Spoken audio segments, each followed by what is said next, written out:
O temido inimigo. Había unha vez, nun reino de lonxe, un rei ao que lle gustaba moito sentirse poderoso. El non tiña espellos máxicos que lle dixesen o poderoso que era, pero contaba cunha morea de cortesáns e serventes ao seu redor aos que preguntar se el era o máis poderoso do reino. Sempre lle dicían todos o mesmo. Alteza, es moi poderoso, pero ti sabes que o mago ten un poder que ninguén posúe. El coñece o futuro. O rei, como podedes supoñer, estaba moi celoso do mago do reino, non só polo seu poder, senón tamén porque o pobo o amaba e o admiraba por ser un home moi bo e xeneroso, ao contrario do rei, que, quizáis porque precisaba demostrar que era el o que mandaba, non era xusto e moito menos bondadoso. Un día, canso de que a xente lle contase o poderoso e querido que era o mago, o rei urdiu un plan. Organizaría unha gran festa a que invitaría o mago. Despois da cea, pediría a atención de todos. Chamaría o mago ao centro do salón e, diante dos cortesáns, preguntaríalle se era certo que sabía ler o futuro. O invitado tería dúas posibilidades: dicir que non, defraudando así a admiración dos demais, ou dicir que sí, confirmando o motivo da súa sona. Entón, pediríalle que dixese en que data iba a morrer o mago do reino. Este daría unha resposta, un día calquera, non importaba cal. O rei tiña planeado nese mesmo intre sacar a súa espada e matalo. Así conseguiría dúas cousas dun só golpe: desfacerse do seu inimigo para sempre e demostrar que o mago non poidera adiantarse o futuro, xa que se equivocara na súa predición. Iniciáronse os preparativos e moi axiña chegou o día do festexo. Despois dunha gran cea, o rei fixo pasar o mago ao centro e dirixiuse a el. É certo que podes ler o futuro? Un pouco, E podes ler o teu propio futuro? un pouco. Entón quero que me deas unha proba. Que día has morrer? Cal é a data da túa morte? O mago sorriu, mirou nos ollos e non contestou. Que pasa, mago? Non o sabes?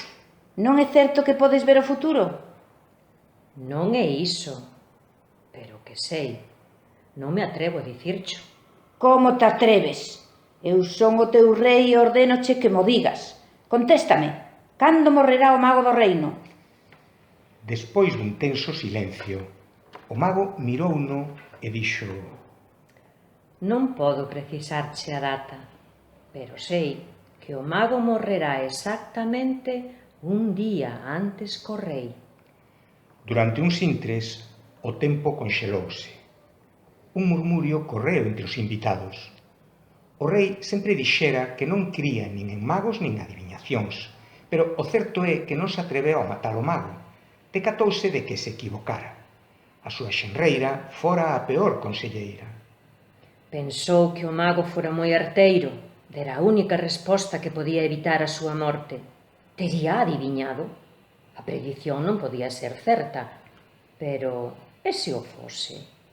O rei estaba atordado e, aínda que ia retirarse aos seus cuartos, volveu sobre os seus pasos e dixo en voz alta: Mago, es famoso no reino pola túa sabedoría. Prégoche que pases esta noite no palacio, pois debo consultarche algunhas decisións reais pola mañá. Maxestade, será un grande honor. O rei deu ordes aos seus gardas persoais para que acompañasen o mago ata os cuartos dos hóspedes no palacio e custodiasen a súa porta asegurándose de que non lle pasase nada. Esa noite, o monarca non puido conciliar o sono. Estivo moi inquedo, pensando que pasaría se ao mago lle sentase mala comida, ou se se mancase accidentalmente durante a noite, ou se simplemente lle chegase a súa hora. Moi cedo, pola mañá, o rei petou na porta do cuarto do seu invitado. Nunca antes se lle ocorrera consultar a ninguén antes de tomar as súas decisións, pero esta vez, tan axiña como o mago recibiu, fíxolle unha pregunta. Necesitaba unha excusa. E o mago, que era un sabio, deulle unha resposta correcta, creativa e xusta. O rei, case sin escoitar a resposta, Gabouse o hóspede pola súa intelixencia e pediulle que quedase un día máis, supostamente para lle consultar outro asunto. Realmente o rei só quería asegurarse de que non lle pasase nada ao mago. O mago aceptou. Desde entón, todos os días, pola mañá ou pola tarde, o rei ía ata o cuarto do mago para consultalo e comprometíao para unha nova consulta ao día seguinte. Non pasou moito tempo ata que o rei se decatou de que os consellos do seu novo asesor eran sempre acertados e terminou, case sen notalo, téndoos en conta en todas as súas decisións. Pasaron os meses e logo os anos. E, como sempre, estar cerca do que sabe fai máis sabio o que non sabe. E así foi, porque pouco a pouco o rei foise volvendo máis e máis xusto. Xa non era despótico nin autoritario, nin precisaba demostrar o seu poder. Aprendeu que a humildade tamén podía ter as súas ventaxes e empezou a reinar dunha maneira máis sabia e bondadosa. E sucedeu que o seu pobo comezou a amalo como nunca antes o amara.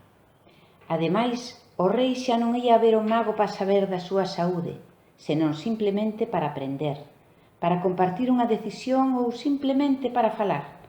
O rei e o mago convertéronse en excelentes amigos. Ata que un día, máis de 4 anos despois daquela cea, sin que houbese ningún motivo, o rei lembrou que aquel home, a que agora consideraba o seu mellor amigo, fora o seu odiado inimigo. Lembrou o plan que urdira para matalo, e decatouse de que non podía seguir mantendo aquel segredo sen sentirse un hipócrita. Por iso, proveuse de coraxe e foi ata o cuarto do mago, petou na porta e tan axiña como entrou, díxolle: Meu irmán, teño algo que contarche que me oprime o peito. Dime, e alivia o teu corazón. A noite que te invitei a cear e che preguntei sobre a túa morte, eu non quería saber nada sobre o teu futuro. Realmente planeaba matarte fose cal fose a túa resposta. Quería que a túa morte inesperada desmitificase a túa sona de adiviño. Odiábate porque todos te amaban. Estou tan avergoñado. O rei suspirou profundamente e seguiu: Aquela noite non me atrevín a matarte, e agora que somos amigos, máis que amigos, irmáns, atérrame pensar todo o que tería perdido se o tivese feito.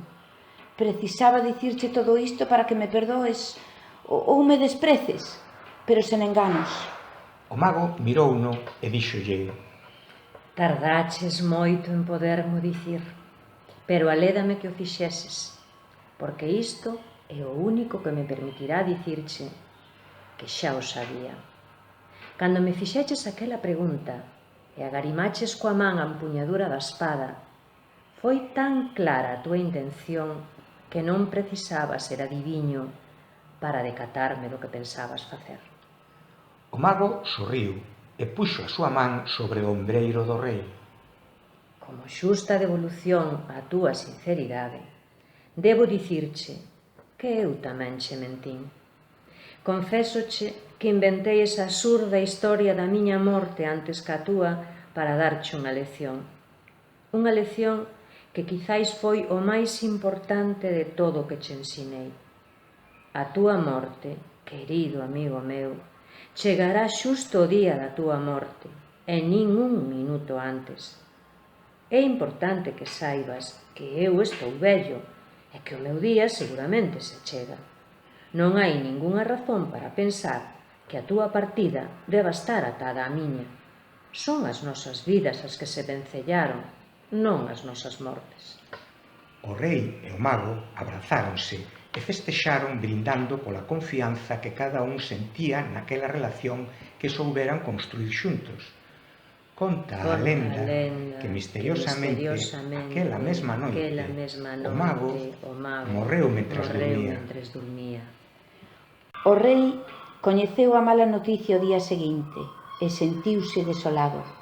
Non angustiaba a idea da súa propia morte, estaba triste pola morte do seu amigo. Contan que o rei ergueuse e cavou coas súas propias mans unha tumba para o seu amigo o mago, no xardín, xusto debaixo da súa fiestra, Enterrou ali o seu corpo e o resto do día quedou ao lado do montículo de terra, chorando como só se pode chorar ante a perda dos seres máis queridos. E recén entrada a noite, o rei volveu ao seu cuarto. Conta a lenda que esa mesma noite, 24 horas despois da morte do mago, o rei morreu no seu leito mentras dormía. Quizáis por casualidade. Quizáis por dolor. Ou quizáis para confirmar a última ensinanza do seu mestre.